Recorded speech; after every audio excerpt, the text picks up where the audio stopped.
नमस्कार फ्रेंड्स, दीपास कुकिंगमध्ये खूप खूप स्वागत। आज आपण बनवणार आहोत रव्यापासून छान स्पंजी बन डोसा आणि त्याच्यासोबत छान तोंडी लावा टोमॅटोची चटणी।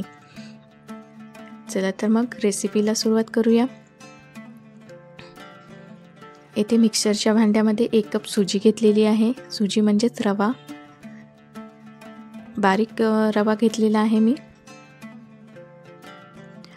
आणि अर्धा कप दही घेतलेला आहे। अर्धा चमचा मीठ घातलेला आहे आणि 1 कप पाणी घातलेलं आहे। पाणी मी मिक्सरमध्ये फिरवत असताना थोडं थोडं घातलेलं आहे। बरोबर 1 कप पाणी मावलेलं आहे त्याच्यात। बघू शकता छान असं टेक्स्चर आलेलं आहे पातळ। याला आपण जेव्हा थोडा वेळ ठेवू तेव्हा हे आणखी घट्ट येईल। इथे मी 2 चमचे तेल घातलेलं आहे कढईमध्ये। चिमूटभर हिंग, 2 ते 3 हिरव्या मिरच्या बारीक चिरून घ्या। 1/4 चमचा मोहरी घाला आणि बारीक चिरून लसूण पाकळ्या 4 ते 5, बारीक चिरलेला कांदा, अर्धा चमचा चना डाळ, सर्व छान परतून घ्या। ही फोडणी आपल्याला रव्याच्या बॅटरमध्ये घालायची आहे। तुम्ही नुसतंही करू शकता, पण ही फोडणी घातल्यावर खूप टेस्टी बॅटर होईल, छान टेस्ट लागेल। वरून कोथिंबीर घालूया म्हणजे छान टेक्स्चर येईल हिरवा आणि आपला बन डोसा तसाच नुसताही खाल्ला तरी खूप टेस्टी लागणार आहे। बघू शकता बॅटर थोडं थोडं घट्ट होत आहे। थोडंसं घट्ट वाटल्यास थोडं पाणी ॲड करू शकता।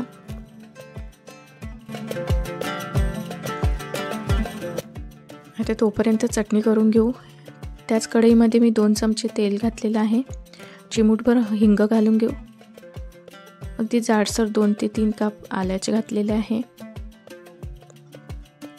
2 सुक्या लाल मिरच्या, 3 ते 4 लसूण पाकळ्या, अर्धा चमचा जिरा, अर्धा चमचा मोहरी आणि 1 चमचा उडदाची डाळ, 1 हिरवी मिरची, सर्व छान परतून घेऊ। हे जाडसरच घेतलेलं आहे कारण ही चटणी आपल्याला मिक्सरमधून काढायची आहे, त्यामुळे जास्त कापण्याचं काम नाही। एक जाडसर कांदा कापून घेतलेला आहे,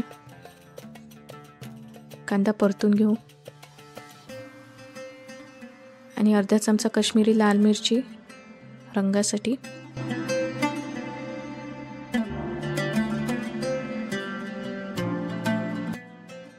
सर्व मस्त परतून घ्यायचं आणि इथे 3 टमाटर घेतलेले आहे मी। खूप छान टेस्ट येते चटणीची।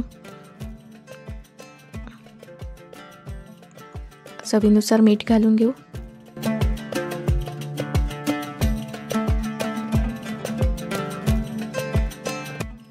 आता याला छान परतून घ्यायचं मस्त। खूप जास्त टमाटर होऊ नाही द्यायचे, आपल्याला ते मिक्सरमधूनच काढायचे आहे, त्यामुळे जास्त मेहनतीचं कामच नाही।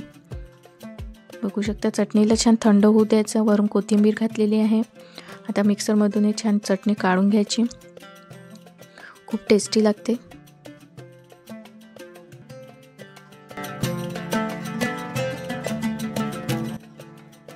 बघू शकता छान चटणी झालेली आहे तयार। डोस्याच्या सोबत तर एकदम छान चटणी लागते। नुसतंही करून बघा, खूप टेस्टी लागणार आहे, जेवणासोबतही छान लागणार आहे। आता इथे अर्धा चमचा खाण्याचा सोडा घातलेला आहे। वरून थोडंसं पाणी ॲड करू। इथे हवा असल्यास तुम्ही इनो घालू शकता।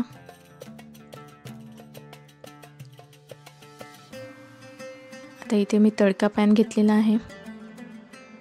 तुम्ही नसेल तडका पॅन तर तव्यावरही करू शकता, पण बनसारखा तो शेप येणार नाही। आता इथे सुजीचं बॅटर घातलेलं आहे। इथे तडका पॅनमध्ये घातल्यास ते बनसारखा शेप येईल छान। नसेल तर काहीच हरकत नाही, तव्यावरही करू शकता.